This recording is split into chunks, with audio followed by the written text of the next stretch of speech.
El candelabro de los 7 brazos, también conocido como el menorá, es un símbolo profundamente significativo en la tradición judía y en la historia del judaísmo. Su diseño es notable y se menciona por primera vez en el libro del Éxodo, donde Dios ordena su construcción como parte del mobiliario del tabernáculo, el lugar de adoración que los israelitas usaron durante su travesía por el desierto después de salir de Egipto. El menorá no solo es un objeto físico, sino que también encarna una rica simbología que abarca la espiritualidad, la identidad y la historia del pueblo judío. El menorá tiene una estructura única, con un tallo central que se eleva y 6 brazos que se extienden desde él, formando una especie de árbol con 7 lámparas en total. Cada uno de los brazos del candelabro representa una de las 7 lámparas que arden con aceite, iluminando el espacio a su alrededor. Este diseño no es meramente ornamental, sino que está impregnado de significado. El número 7 es significativo en la tradición hebrea, simbolizando la plenitud y la perfección. En la creación, Dios creó el mundo en 6 días y descansó en el séptimo, lo que establece un patrón de trabajo y descanso que se refleja en el uso del menorá como símbolo de la luz divina que guía al pueblo. El candelabro está hecho de oro puro, lo que resalta su importancia y valor. En la antigüedad, el oro era un material precioso, y su uso en la construcción del menorá simboliza la riqueza espiritual y el compromiso del pueblo de Israel con Dios. Se le asigna un lugar especial dentro del tabernáculo, y más tarde en el templo de Salomón, donde se utilizaba para iluminar el lugar santo. La luz que emanaba de este candelabro representaba la presencia divina y la guía de Dios hacia su pueblo. De hecho, la luz es un símbolo recurrente en la Escritura, representando la verdad, la sabiduría y la revelación de Dios. Además, el menorá ha sido un símbolo de la esperanza y la resistencia del pueblo judío a lo largo de la historia. Durante siglos, el judaísmo ha enfrentado persecuciones y desafíos, pero la imagen del menorá ha perdurado como un símbolo de la fe y la tenacidad del pueblo judío. En tiempos de dificultad, la luz del menorá se convierte en un recordatorio de la promesa de Dios de estar presente en medio de la oscuridad. El menorá también se asocia con la festividad de Hanukkah, la fiesta de las luces. Durante esta celebración, se encienden velas en un candelabro especial de 9 brazos llamado Hanukkah, que conmemora el milagro del aceite que duró 8 días en el templo después de la victoria de los Macabeos. A través de esta tradición, la luz del menorá se renueva cada año, recordando a los judíos la importancia de la fe, la resistencia y la dedicación a su tradición. Desde un punto de vista cristiano, el menorá ha sido interpretado de diversas maneras. En el libro de Apocalipsis, se hace referencia a candelabros de 7 brazos en el contexto de las 7 iglesias de Asia. Estos candelabros representan a las comunidades de creyentes, y la luz que emana de ellos simboliza la luz de Cristo que brilla en el mundo. La imagen del menorá en este contexto puede interpretarse como un recordatorio de la responsabilidad de la Iglesia de ser una luz en la oscuridad, guiando a otros hacia la verdad de Dios. El menorá también ha encontrado su lugar en el arte y la cultura, siendo un símbolo poderoso que trasciende el tiempo y las circunstancias. En la actualidad, el menorá se ha convertido en un símbolo de identidad judía y un recordatorio de la rica herencia espiritual del pueblo de Israel. Se encuentra en sinagogas, hogares y lugares de conmemoración, siempre recordando la luz que Dios ha traído al mundo y el llamado a compartir esa luz con los demás. La construcción del menorá también se menciona en detalle en el Éxodo, donde se indica que debía ser hecho de un solo bloque de oro, lo que simboliza la unidad del pueblo judío y su conexión con Dios. Esta unidad es un tema central en la tradición judía, donde se enfatiza la importancia de la comunidad y el apoyo mutuo. El menorá, en su forma y función, invita a los creyentes a unirse en adoración y servicio a Dios, iluminando el camino para todos. La luz que emite el menorá también tiene implicaciones morales y éticas. En la tradición judía, se cree que la luz representa la sabiduría y la comprensión, guiando a las personas a vivir vidas rectas y justas. La luz del menorá invita a cada individuo a reflexionar sobre su propio camino y a buscar la guía divina en sus decisiones diarias. En este sentido, el menorá no solo es un objeto de adoración, sino un símbolo de la búsqueda constante de la verdad y la justicia. El candelabro de 7 brazos, con su rica simbología y su profunda conexión con la historia y la espiritualidad, sigue siendo un recordatorio poderoso de la luz divina que ilumina el camino del pueblo de Dios. Desde su uso en el tabernáculo hasta su representación en el arte y la cultura contemporánea, el menorá representa la conexión entre el cielo y la tierra, la esperanza y la resistencia, la unidad y la comunidad. En cada lámpara encendida, se renueva la promesa de que la luz siempre vencerá a la oscuridad y que la presencia de Dios siempre estará con su pueblo, guiándolos hacia un futuro lleno de esperanza y redención. Por lo tanto, la historia del menorá no es solo la historia de un objeto sagrado, sino la historia de un pueblo que ha encontrado en su luz un símbolo de fe, identidad y perseverancia a lo largo de los siglos. La luz que emana de él invita a cada generación a recordar su pasado, celebrar su presente y mirar hacia un futuro lleno de promesas divinas. En un mundo a menudo lleno de incertidumbre y desafío, el menorá sigue siendo un faro de esperanza y una llamada a vivir en la luz de la verdad y la justicia. Las 7 iglesias del Apocalipsis son un conjunto de comunidades cristianas mencionadas en el libro del Apocalipsis, el último libro del Nuevo Testamento. Estas iglesias, ubicadas en Asia Menor, reciben mensajes directos del Cristo resucitado a través del apóstol Juan. Cada una de estas cartas aborda las circunstancias particulares de cada iglesia, resaltando sus virtudes y sus defectos, y ofreciendo tanto advertencias como promesas. La primera iglesia mencionada es Efeso, conocida por su fervor y trabajo en el servicio del Evangelio. Sin embargo, a pesar de sus buenas obras, se les reprende por haber abandonado su primer amor.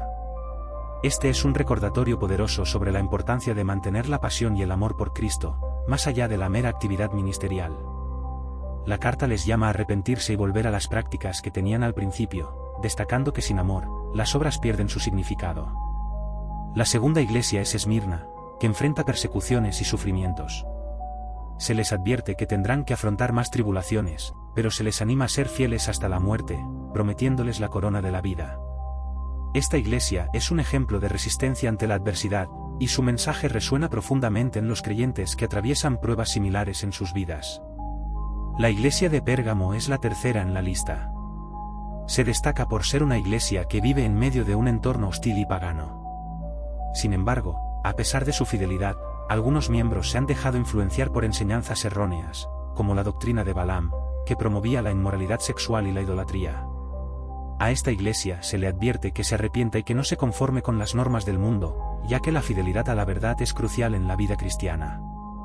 La cuarta iglesia es Tiatira, la cual es alabada por sus obras, amor, fe y servicio, pero también es criticada por tolerar a una falsa profetisa llamada Jezabel. Esta figura representa la corrupción moral y espiritual. La advertencia a esta iglesia es clara: la tolerancia hacia la inmoralidad y las enseñanzas engañosas puede llevar a consecuencias devastadoras. La llamada al arrepentimiento es un tema recurrente en estas cartas, subrayando la necesidad de mantener la pureza en la fe. Sardes, la quinta iglesia, es descrita como una comunidad que tiene apariencia de vida, pero que en realidad está muerta. Este es un fuerte aviso sobre la hipocresía y la complacencia espiritual. Se les llama a despertar y fortalecer lo que queda, a recordar y guardar lo que han recibido. La urgencia del mensaje es clara: no se puede vivir de las apariencias, y es vital que cada creyente examine su vida en busca de autenticidad en su fe. La sexta iglesia es Filadelfia, que recibe una carta muy positiva. Se destaca por su fidelidad y por no haber negado el nombre de Cristo. A pesar de su debilidad, se les promete protección y un lugar en el reino. Esta iglesia es un ejemplo de perseverancia y fidelidad, y su mensaje ofrece esperanza a aquellos que, a pesar de las dificultades, continúan fieles en su caminar con Dios. Finalmente, la Odisea es la séptima iglesia, quizás, la más conocida debido a su crítica a la tibieza. Se les describe como ricos y satisfechos, pero espiritualmente pobres, ciegos y desnudos. Este es un fuerte llamado al autoexamen, ya que a menudo podemos caer en la trampa de la complacencia espiritual. Se les insta a buscar el verdadero tesoro en Cristo y a abrir la puerta de sus corazones para que Él entre y transforme sus vidas. Las cartas a las 7 iglesias son más que simples mensajes a comunidades del pasado, son advertencias y enseñanzas para todos los creyentes a lo largo de la historia. Cada iglesia representa diferentes aspectos de la vida cristiana y las luchas que enfrentan los creyentes. Estas cartas ofrecen principios atemporales sobre la fe, la perseverancia y el arrepentimiento, recordándonos que, independientemente de las circunstancias, siempre estamos llamados a mantener una relación íntima y ferviente con Dios. Además, las promesas que acompañan a cada carta subrayan el amor y la fidelidad de Dios hacia aquellos que se arrepienten y permanecen firmes en su fe. El mensaje central es claro: aunque las circunstancias puedan cambiar, el amor de Dios y su deseo de una relación genuina con su pueblo permanecen constantes. A través de estas cartas, somos desafiados a reflexionar sobre nuestra propia vida espiritual, a identificar áreas que necesitan atención y a buscar una mayor intimidad con nuestro Creador. La representación de las 7 iglesias también tiene un significado profético. Algunos teólogos ven estas iglesias como un reflejo de la historia de la Iglesia a lo largo de los siglos, desde sus comienzos hasta el tiempo presente. Esta perspectiva ofrece una visión de cómo la Iglesia puede caer en el error, la complacencia y la corrupción, pero también muestra la esperanza de la renovación y el avivamiento. Así, las 7 iglesias del Apocalipsis no solo son un recordatorio de los desafíos pasados, sino también una guía para el futuro de la Iglesia en un mundo cambiante. En conclusión, el mensaje de las 7 iglesias del Apocalipsis es un llamado a la vigilancia, la pureza y la perseverancia en la fe. Nos invita a considerar nuestra propia relación con Dios y a buscar continuamente su voluntad en nuestras vidas. Al igual que estas iglesias, cada uno de nosotros enfrenta desafíos y tentaciones, pero siempre podemos encontrar esperanza en las promesas de Cristo.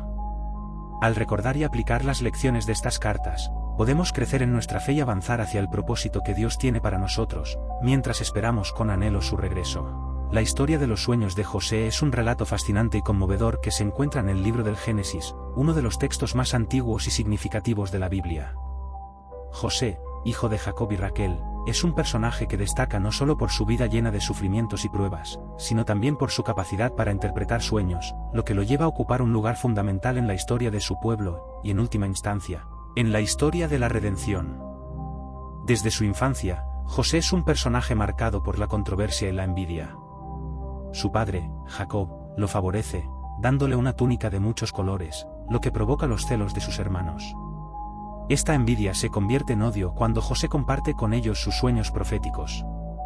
En uno de sus sueños, José ve a sus hermanos atando gavillas en el campo, y su gavilla se levanta y se pone en pie, mientras que las gavillas de sus hermanos se inclinan ante la suya. Este sueño, que simboliza su futura grandeza y liderazgo, no es bien recibido por sus hermanos, quienes ven en él una amenaza a su estatus y una señal del favoritismo de su padre. En otro sueño, José ve al sol, la luna y 11 estrellas que se inclinan ante él. Este sueño también representa la preeminencia de José y su eventual posición sobre su familia. Sin embargo, sus hermanos, ya molestos por la interpretación de los sueños, deciden actuar. La tensión culmina cuando los hermanos de José lo venden como esclavo a unos mercaderes que se dirigen a Egipto. Este acto de traición sumerge a José en una serie de pruebas y adversidades que lo llevarán a un destino inesperado. A pesar de su situación, José nunca pierde la fe. En Egipto, es vendido a un oficial de Faraón llamado Potifar. A pesar de ser un esclavo, José se destaca por su integridad y su habilidad, y pronto se gana la confianza de Potifar, quien le confía la gestión de su casa. Sin embargo, la historia da un giro dramático cuando la esposa de Potifar, atraída por la belleza de José, intenta seducirlo. José, fiel a sus principios y a su Dios, rechaza sus avances, lo que provoca que ella lo acuse falsamente de intento de violación. Como resultado, José es encarcelado, lo que parece un golpe devastador para sus sueños y esperanzas. Sin embargo, incluso en la prisión, la mano de Dios continúa guiando a José. Allí, se encuentra con 2 funcionarios del faraón, el copero y el panadero, quienes han sido encarcelados. Ambos tienen sueños que no pueden interpretar, y José, dotado con el don de la interpretación, les ofrece su ayuda. Al copero, le dice que será restaurado a su puesto, mientras que al panadero le advierte que será ejecutado. Ambas interpretaciones se cumplen, y el copero, al ser liberado, olvida a José en su momento de necesidad.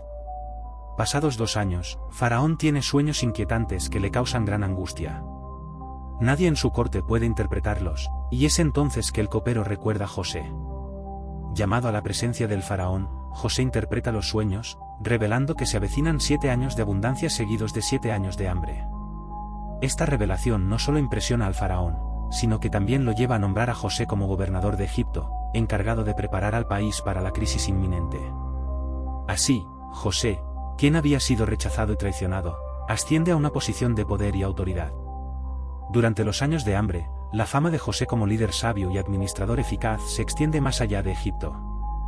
Las naciones cercanas, incluida la tierra de Canaán, donde vive su familia, sufren la escasez. Jacob envía a sus hijos a Egipto en busca de alimento, sin saber que el gobernador que los recibe es su propio hijo, José. Al encontrarse, José se enfrenta a un dilema emocional. Por un lado, siente una profunda tristeza por el dolor que su familia ha pasado, pero también un deseo de probar el carácter de sus hermanos. A través de una serie de pruebas y encuentros, José pone a prueba a sus hermanos para ver si han cambiado. Les da alimento, pero también les plantea situaciones difíciles para evaluar su lealtad y arrepentimiento.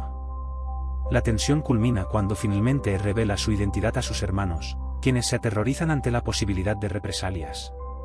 Sin embargo, José, en un acto de extraordinaria gracia, les dice: no temáis, porque yo estoy en lugar de Dios. Reconoce que, aunque sus hermanos intentaron hacerle daño, Dios utilizó sus acciones para llevar a cabo un plan mayor, la preservación de su familia durante la crisis. La historia de José es rica en simbolismo y lecciones espirituales. Su vida ilustra el tema de la providencia divina, donde las dificultades y los sufrimientos se convierten en herramientas para el cumplimiento del propósito de Dios. José, a pesar de sus pruebas, mantiene su fe y su integridad, lo que lo convierte en un modelo de resiliencia y confianza en Dios. La capacidad de José para perdonar a sus hermanos y reconocer la soberanía de Dios en su vida refleja un entendimiento profundo de la gracia y el propósito divino. La historia también destaca el poder de los sueños como un medio de revelación y guía. Los sueños de José no solo son presagios de su futuro, sino que también sirven como un recordatorio de que Dios tiene un plan para cada uno de nosotros, incluso cuando las circunstancias parecen sombrías. La historia de José nos enseña a ser pacientes y a confiar en que Dios está trabajando en nuestras vidas, incluso cuando no podemos ver el resultado. En resumen, la historia de los sueños de José es un relato de fe, perseverancia y redención. A través de sus sufrimientos y eventual éxito, José se convierte en un símbolo de la soberanía de Dios y la importancia de confiar en su plan. Su vida nos invita a reflexionar sobre cómo nuestras propias dificultades pueden ser transformadas en oportunidades para el crecimiento espiritual y el cumplimiento del propósito divino. A medida que la historia de José se desarrolla, se convierte en un testimonio perdurable de que, a través de las pruebas, Dios está siempre presente, guiando y preparando a sus hijos para lo que está por venir. Las llaves del reino de los cielos son un concepto profundamente significativo en la tradición cristiana, que simboliza la autoridad y el poder que se otorgan a los creyentes. Esta idea se menciona específicamente en el Nuevo Testamento, en el Evangelio de Mateo, donde Jesús habla sobre la autoridad que le confiere a Pedro. En este contexto, las llaves representan la capacidad de abrir y cerrar, lo que implica un poder sobre el acceso a la salvación y a la comunidad de creyentes. El pasaje clave se encuentra en Mateo 4 y 19, donde Jesús dice: te daré las llaves del reino de los cielos, y todo lo que ates en la tierra será atado en los cielos, y todo lo que desates en la tierra será desatado en los cielos. Este versículo ha sido interpretado de diversas maneras a lo largo de la historia, pero en esencia, establece a Pedro como un líder dentro de la Iglesia, encargado de guiar a los creyentes y de mantener la doctrina pura. Las llaves no solo representan autoridad, sino también responsabilidad. A través de ellas, Pedro, y por extensión, la Iglesia, tienen la tarea de discernir lo que es correcto y lo que debe ser rechazado. La noción de atar y desatar tiene un significado más profundo que simplemente permitir o prohibir. Este poder implica un entendimiento de la ley divina y de cómo se aplica a la vida de los creyentes. La Iglesia, a través de su liderazgo, tiene la responsabilidad de guiar a los fieles en la verdad y de ayudarles a discernir entre el bien y el mal. La sabiduría en el uso de estas llaves es crucial, ya que una mala interpretación puede llevar a la pérdida de la gracia y la salvación. A lo largo de los siglos, la interpretación de estas llaves ha sido objeto de debate. En la tradición católica, se ve a Pedro como el primer papa, el portador de las llaves que simbolizan la autoridad papal. En este contexto, el Papa es considerado el sucesor de Pedro, y las llaves se asocian con el poder de la Iglesia para guiar a los fieles y administrar los sacramentos. Esto ha llevado a la creencia en la infalibilidad papal en cuestiones de fe y moral. En contraste, muchas tradiciones protestantes interpretan las llaves del reino de los cielos de manera diferente. Para ellos, estas llaves representan la autoridad de la Iglesia en la proclamación del Evangelio y en la administración de la disciplina eclesiástica. En este sentido, las llaves son un símbolo de la responsabilidad de todos los creyentes para compartir la buena nueva de Cristo y vivir de acuerdo con sus enseñanzas. La idea de que todos los creyentes tienen acceso al reino de los cielos se basa en la creencia de que la salvación es un regalo que se recibe por fe y no por obras. Además, el concepto de las llaves del reino también se puede entender desde una perspectiva espiritual. Las llaves representan la apertura de corazones y mentes a la verdad de Dios. En este sentido, se puede decir que cada creyente tiene la responsabilidad de abrir las puertas del reino de los cielos a otros a través del testimonio y la evangelización.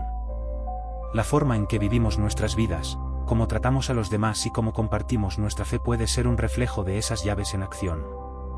Las llaves también tienen una dimensión escatológica. En el contexto del fin de los tiempos, se habla de una serie de eventos en los que el reino de Dios se establecerá plenamente. Las llaves pueden simbolizar el acceso a la vida eterna y la entrada en el reino de los cielos. A medida que los creyentes permanecen fieles a la enseñanza de Cristo y siguen sus mandamientos, están asegurando su lugar en ese reino. Las enseñanzas de Jesús sobre las llaves del reino de los cielos nos recuerdan la importancia de la comunidad cristiana.